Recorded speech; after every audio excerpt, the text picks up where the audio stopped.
Okay. Hi, hello, welcome you all. இன்றைக்கி வந்து என்ன பார்க்க போகிறோம் அப்படின்னா, ஜிடிஎஸ் டு எம்டிஎஸ் 2025 வந்து கேட்ட மேக்ஸ் கொஸ்டின்ஸ் தான் வந்து பார்க்க போகிறோம். மொத்தம் வந்து நம்மளுக்கு சிலபஸ் படி 10 மார்க்ஸ்க்கு வந்து மேக்ஸ் கேட்குறாங்க. அதில் வந்து ஒரு 7 பார்ட்ஸ் இருக்குது. Like unitary method, time and work, speed and distance, simple interest, average, அப்புறம் பாட்மாஸ் ரூல், இந்த இதெல்லாம் இருக்குது. ஸோ இந்த இதில் வந்து நம்ம சால்வ்டு கொஸ்டின்ஸை ஃபஸ்ட்டு சால்வ் பண்ணுறோம். அதுக்கப்புறம் தேவைப்பட்டால் நம்ம இண்டிவிஜுவல் டாபிக்ஸாக வந்து போய்க்கலாம். ஓகேவா? ஸோ ஃபர்ஸ்ட் கொஸ்டின், ஷாப்கீப்பர் வந்து ஒரு வாட்சோட ப்ரைஸை 2000 மார்க் பண்ணுறாரு. அதில் அவர் ஒரு 20% ஆஃபர் கொடுக்குறாரு. தென் ஜிஎஸ்டி வந்து ஒரு 10% வந்து ஆட் பண்ணிக்கிறாரு. அப்போது ஃபைனல் ப்ரைஸாக நம்ம எவ்வளோ கொடுத்து அந்த வாட்சை வாங்குவோம் அப்படிங்கிறது தான் கொஸ்டின்ஸ். இந்த மாதிரி கேட்டால் நம்மளுக்கு ஈஸி தான். வந்து டிஸ்கவுண்ட் எவ்வளோன்னு கண்டுபிடிக்க போகிறோம். 2000க்கு 20% டிஸ்கவுண்ட் எவ்வளோ? 10%னா 200. So 20% off discount is 400. So 2000க்கு 20% டிஸ்கவுண்ட்டுங்கிறது 400. 2000 மைனஸ் 400 எவ்வளோ வரும்? 1600. ஸோ 20% டிஸ்கவுண்ட் கொடுத்தா நம்மளுக்கு கிடைக்கிற ப்ரைஸ் வந்து 1600. ஆனால் இதோட அவர் விடுறாரா? இல்லை. அதுக்கப்புறம் அவர் ஜிஎஸ்டி ஆட் பண்ணுறாரு. ஜிஎஸ்டி எவ்வளோ பர்சன்டேஜ்? 10%. ஸோ இந்த 1600க்கு தான் நம்ம ஜிஎஸ்டி எடுக்கணும். ஏன்னா ஹீ தென் சார்ஜஸ், ஆஃபர் கொடுத்தது போக தான் சார்ஜ் பண்ணுறாங்க. ஒரிஜினல் ரேட்லேருந்து அவங்க ஜிஎஸ்டி வந்து ஆட் பண்ணலை. ஸோ 1600க்கு 10% எவ்வளோ? ஸோ 10% ஆஃப் 1600 இஸ் 10% வந்து எவ்வளோ? 160. இதெல்லாம் ஈஸி தான். ஏன்னா நம்ம டக்குன்னு கிராஸ் தான் பண்ண போகிறோம். ஸோ 10%க்கு 160 அப்படின்னா டோட்டலாக கஸ்டமர் எவ்வளோ பே பண்ணுவார்? 1600 + 160 இஸ் 1760 rupees வந்து பே பண்ணுவார். ஸோ இதில் நான் வந்து ஸ்டெப் பை ஸ்டெப்பாக போடலை. 2000ல் 20% எவ்வளோன்னா இப்படி கண்டுபிடிப்போம். அடிச்சு கொடுத்தோன்னா எவ்வளோ வரும்? 400. ஸோ இந்த மெத்தடை வந்து ஈஸியாக ஃபாலோ பண்ணிக்கோங்க. அப்போ தான் டைம் சேவ் ஆகும். Shopkeeper buys up 50 pens at 12 rupees each. அதாவது ஒரு பெண்ணோட விலை 12 rupees. அவர் எத்தனை பென் வாங்குறாரு? 50 பென் வாங்குறாரு.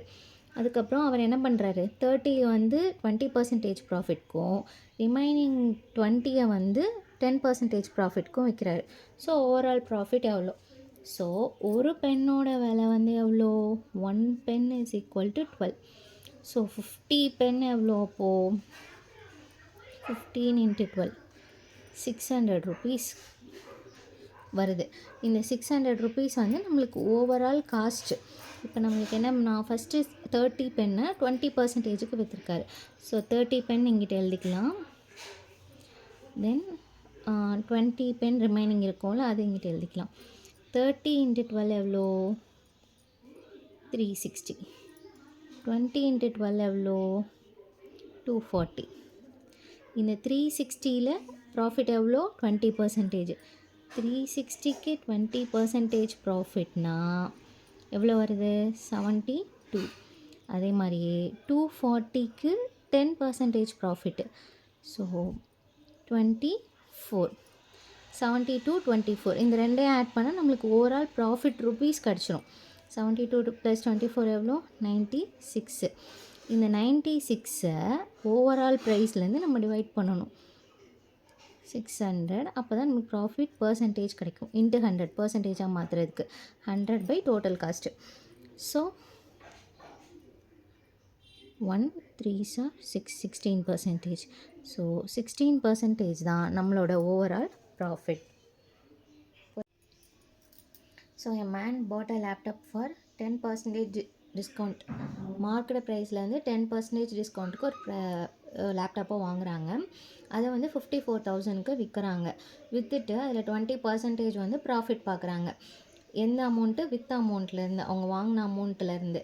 ஸோ மார்க்கெட் ப்ரைஸ் என்னென்னு கேட்டிருக்காங்க. இந்த மாதிரி சம் வந்தால் நீங்கள் இந்த மாதிரி பெரிய நம்பர்ஸை வச்சு அடிக்காமல் இந்த மார்க்கெட் ப்ரைஸ் தான் நம்மளுக்கு கேட்டிருக்காங்க. ஸோ நம்ம வந்து இந்த மார்க்கெட் ப்ரைஸை 100ன்னு ஃபிக்ஸ் பண்ணிக்கலாம். 100, அதாவது அதுதான் நம்ம கண்டுபிடிக்க போகிறோம். அதில் ஒரு சென்டர் பார்ட்டாக ஈஸியாக நம்மளுக்கு மல்டிப்ளை பண்ணுறதுக்காக 100ன்னு ஃபிக்ஸ் பண்ணிக்கலாம். ஸோ இந்த 100ல் 10% டிஸ்கவுண்ட் கொடுத்து அவங்க வாங்கியிருக்காங்க. 100ல் 10% டிஸ்கவுண்ட் எவ்வளோ? 90. ஸோ 90 தான் அவங்க வந்து வாங்கின ப்ரைஸு. அதாவது மார்க்கெட் ப்ரைஸ்லேருந்து 10% டிஸ்கவுண்ட்டில் 90க்கு வாங்கியிருக்காங்க. இந்த 90ல் making 20% profit on the price he paid. So அந்த 90ல் பே பண்ண ப்ரைஸுக்கு தான் 20% ப்ராஃபிட் வச்சு விற்றுருக்காங்க. ஸோ 20% ப்ராஃபிட் ஆஃப் 90 வந்து 18% வந்து ப்ராஃபிட் கிடச்சிருக்கு. இது வந்து 100ஓட ஆட் பண்ணக்கூடாது. நம்மளுக்கு வாங்கின ப்ரைஸ் எவ்வளோ 90ஓட ஆட் பண்ணணும். 90 + 18 இஸ் 108. ஸோ 108 தான் அவங்க விற்ற காசு. ஏன்னா வாங்கின காசு 90, ப்ராஃபிட் 20%. ஸோ இது ரெண்டும் சேர்த்து 108 அவங்களுக்கு கிடச்சிருக்கு. ஸோ 100 ரூபாய்க்கு ஒரு பொருள் விற்றதை அவங்க வந்து 90 ரூபாய்க்கு வாங்கி அதில் 20% ப்ராஃபிட்டாக 108 ரூபாய்க்கு விற்றுருக்காங்க. ஸோ இதை எப்படியே வச்சுக்கலாம். 108%க்கு விற்றது வந்து ஈக்குவல் டு திஸ் அமௌண்ட்டா 54,000. ஏன்னா அவங்க விற்ற அமௌண்ட்டு 54,000னா 100% எவ்வளோ? அப்போது 54,000 × 100 டிவைடட் பை 108 அப்படி போட்டோன்னா நம்மளுக்கு வந்து மார்க்கெட் ப்ரைஸ் கிடச்சிரும்.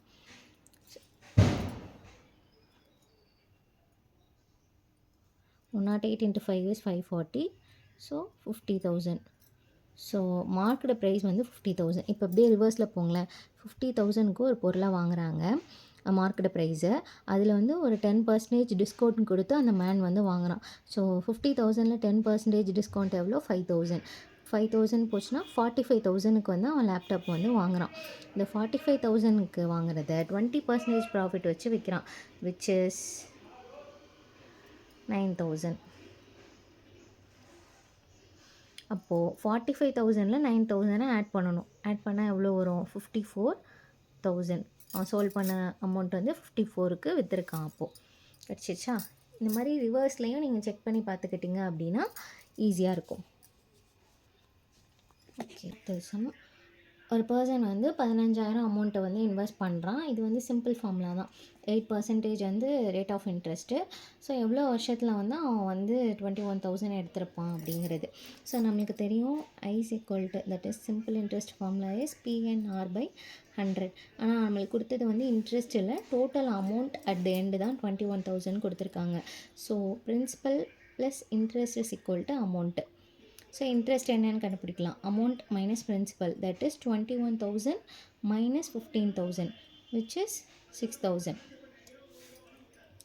ஸோ சிம்பிள் இன்ட்ரெஸ்ட் வந்து 6,000, பிரின்சிபல் நம்மளுக்கு தெரியும் 15,000, என் தான் நம்ம கண்டுபிடிக்க போகிறோம். ரேட் 8% டிவைடட் பை 100 அடிச்சு கொடுத்தோன்னா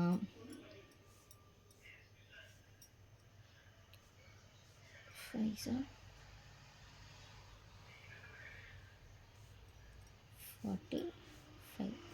so n is equal to 5 years. ஓகேவா? ஸோ இதெல்லாம் ஈஸி தான், சிம்பிள் ஃபார்முலா தான். என்ன இந்த இடத்துல கன்ஃபியூஸ் ஆகாமல் இருக்கணும்னா அமௌண்ட் கொடுத்துருக்காங்களா இன்ட்ரெஸ்ட் கொடுத்துருக்காங்களான்னு செக் பண்ணணும், அவ்வளோதான். ஓகே, அடுத்து தான் அதே மாதிரி தான் சம் ஆஃப் 20,000 வந்து 2 பார்ட்டாக பிரித்து கொடுக்குறாங்க. ஒருத்தவங்களுக்கு 6%, இன்னொருத்தவங்களுக்கு 10% இன்ட்ரெஸ்ட்லையும் கொடுக்குறாங்க. ஸோ டோட்டல் இன்ட்ரெஸ்ட் அவங்க கலெக்ட் பண்ணது வந்து 1,600. ஸோ 10% இன்ட்ரெஸ்ட் கொடுத்துருப்பாங்கல்ல, அவங்களுக்கு எவ்வளோ கொடுத்துருப்பாங்க அமௌண்ட்டு, பிரின்சிபல் அமௌண்ட்டு எவ்வளோ அப்படின்னு கேட்குறாங்க. ஸோ 20,000 நம்மளுக்கு தெரிஞ்ச அமௌண்ட்டு. ஓகேவா? 1 பார்ட் ஆஃப் இன்ட்ரெஸ்ட் என்ன 6, இன்னொரு பார்ட்டு 10. ரிவர்ஸ் மெத்தடில் தான் போகணும். இதுக்கு நம்ம ஃபார்முலா போட்டுட்டு இருந்தோம்னா டைம் ரொம்ப டிலே ஆகும். இப்போ வந்து எக்ஸாம்பிள் 10,000 10,000 ஸ்ப்ரெட் பண்ணியிருக்காங்கன்னு வச்சுப்போம். 2 அமௌண்ட், ரெண்டுமே principal. So principal into 1 year தான். ஸோ அது போட வேணாம், 6/100ன்னு வச்சுக்குவோம். இதுக்கு வந்து 10/100ன்னு வச்சுப்போம். அடிச்சு கொடுத்தா என்ன வரும்? இது 600, இது 1000. ரெண்டையும் ஆட் பண்ணால் 1,600. இன்ட்ரெஸ்ட் நம்மளுக்கு கிடச்சிருச்சா? ஸோ 10% இருக்கிறவங்களுக்கும் 10,000 தான் கொடுத்துருக்காங்க, 6% இருந்தவங்களுக்கும் 10,000 தான் கொடுத்துருக்காங்க.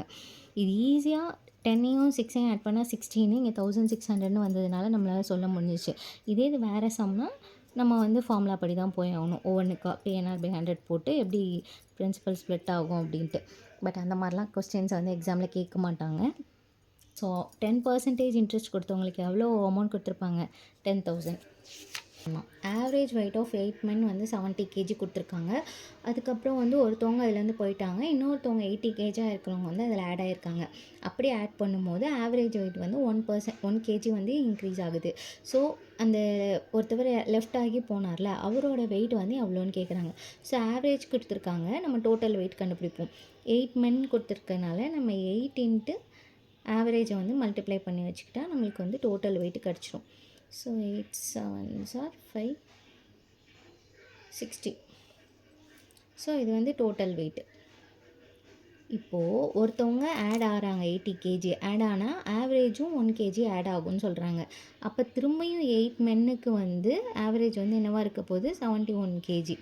அப்போ நியூ டோட்டல் வந்து 71 இன்ட்டு 8 568. இந்த 568 வந்து நியூவாக வந்தவங்க ப்ளஸ் ஒருத்தவங்க போயிட்டாங்க இல்லையா, அவங்க அது சேர்த்தது தான் இந்த 568. இப்போது இதுலேருந்து நம்மளுக்கு ஒரே ஒருத்தவங்களோட வெயிட் மட்டும்தான் தெரியும். இதை மைனஸ் பண்ணால் இங்கே நம்ம அதை சப்ஸ்டியூட் பண்ணி கண்டுபிடிச்சிடலாம் இல்லையா. ஏன்னா இங்கே 7 பேரும் சேம் ப்ளஸ் அந்த ஒரு ஆட் மேன் இருக்காங்க, அந்த இது சேர்த்து தான் எக்ஸு. அதே மாதிரியே இங்கே 7 பேர் வந்து இதே சேம் பர்சன் தான்.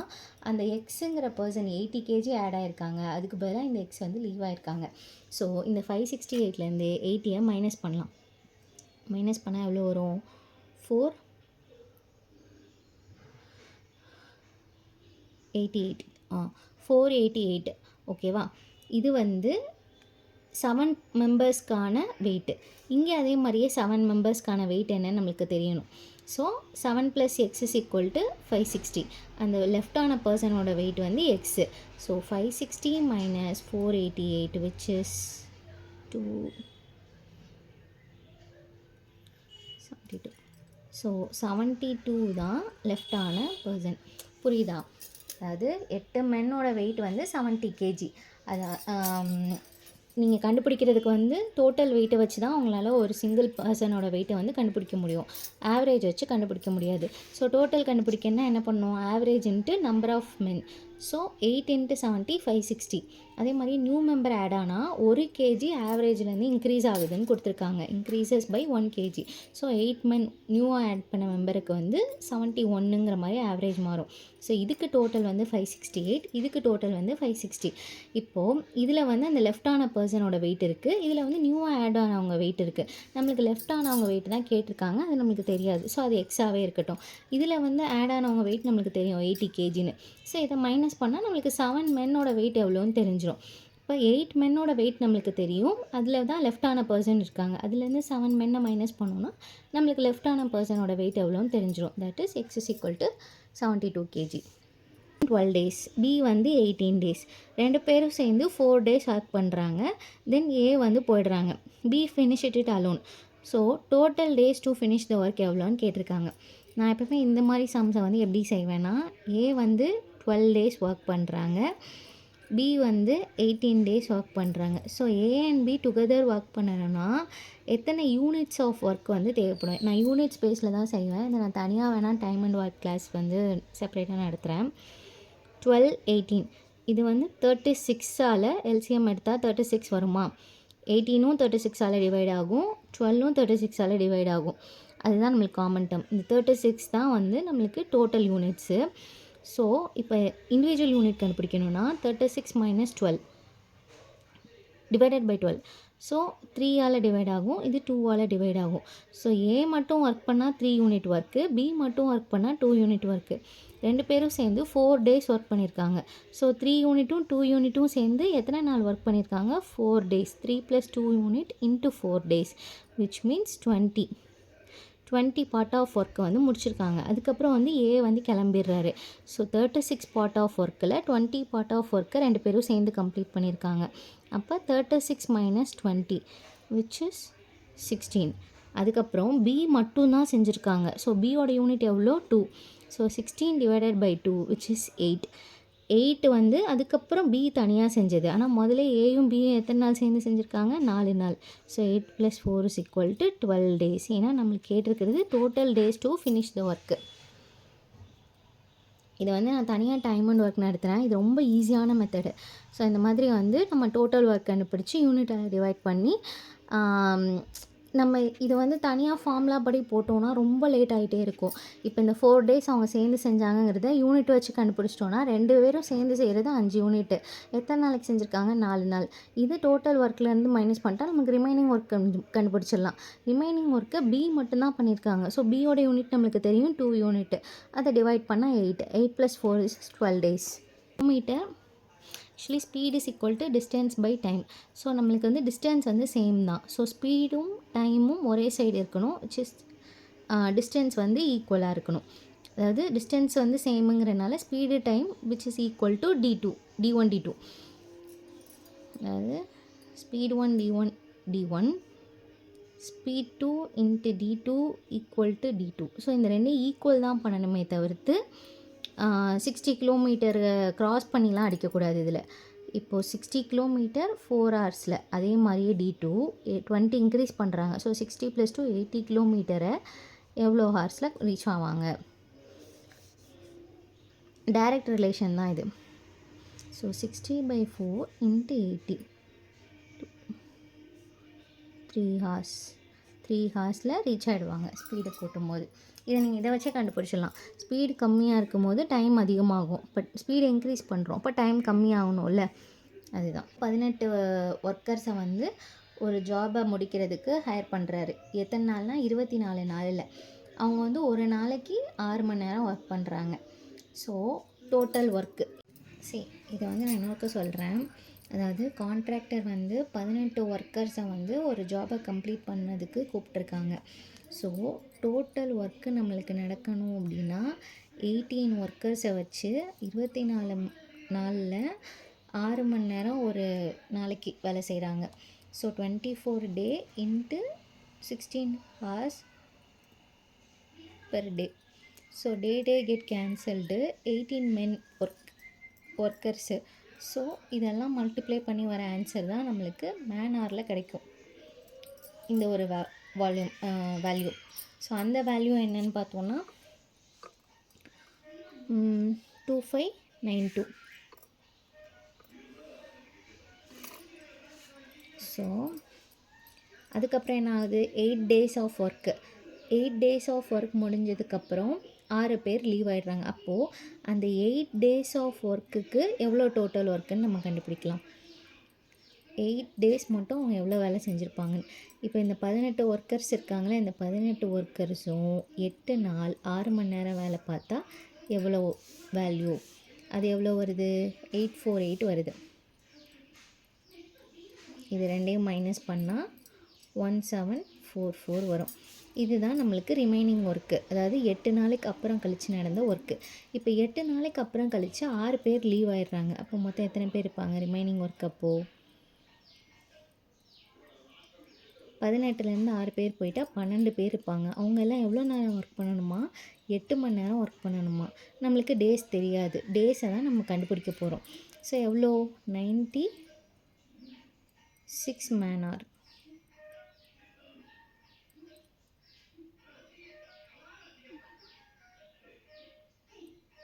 per day. ஸோ டேஸ் வேணும் அப்படின்னா 1744 மேன் ஹவர்லேருந்து இந்த 96 மேன் ஹவர் பர் டேவை மைனஸ் பண்ணால் நம்மளுக்கு வந்து ரிமைனிங் ஒர்க்கு எவ்வளோ நாளில் முடிக்கும் அப்படிங்கிற டேஸ் வந்து நம்மளுக்கு கிடச்சிரும். ஸோ எவ்வளோ நாள்? 18 days. இதை அடிச்சு கொடுத்திங்கன்னா 18 days வரும். இப்போ நம்மளுக்கு இந்த ரிமைனிங் ஒர்க்கு மட்டும்தான் 18 days முடிஞ்சிருக்கு. ஆல்ரெடி 8 days ஆஃப் ஒர்க் இருக்குது. ஸோ அதையும் ஆட் பண்ணால் டோட்டல் ஒர்க்கு முடிகிறது டேட்டு எவ்வளோ டேஸ்ன்னு கண்டுபிடிச்சிடலாம். தட் இஸ் 26 days முடியும். இன்னொருக்க பார்த்துக்கோங்க, ஏன்னா இது ரிப்பீட்டடாக நீங்கள் ப்ராக்டிஸ் பண்ண தான் அந்த டைம் உங்களுக்கு வரும். Okay. Raj was 1/3 of Rahim age 5 years back. Raj is 17 years now. Rahim age எவ்வளோன்னு கேட்டிருக்காங்க. ஸோ இப்போ ராஜுக்கு வந்து 17. இப்போ 5 years முன்னாடி அவனுக்கு எவ்வளோ இருக்கும்? ராஜுக்கு 12 இருக்கும் ராஜோட ஏஜ். இப்போ ஏஜ் வந்து அப்போது வந்து ரஹீமோட 1/3. அப்போ 12 × 3 வந்து ரஹீமோட ஏஜாக இருந்திருக்கும். ஏன்னா Rahim equal to 1/3 of Raj age.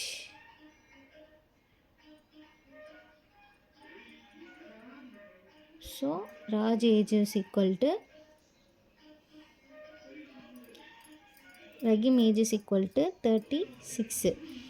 இது வந்து எப்போது 5 இயர்ஸ் பேக்கு. ராஜுக்கு 12 ஏஜ் இருக்கும்போது ரஹீமுக்கு 36. ஏன்னா ரஹீமோட 1/3 ராஜு, 36ஓட 1/3 12.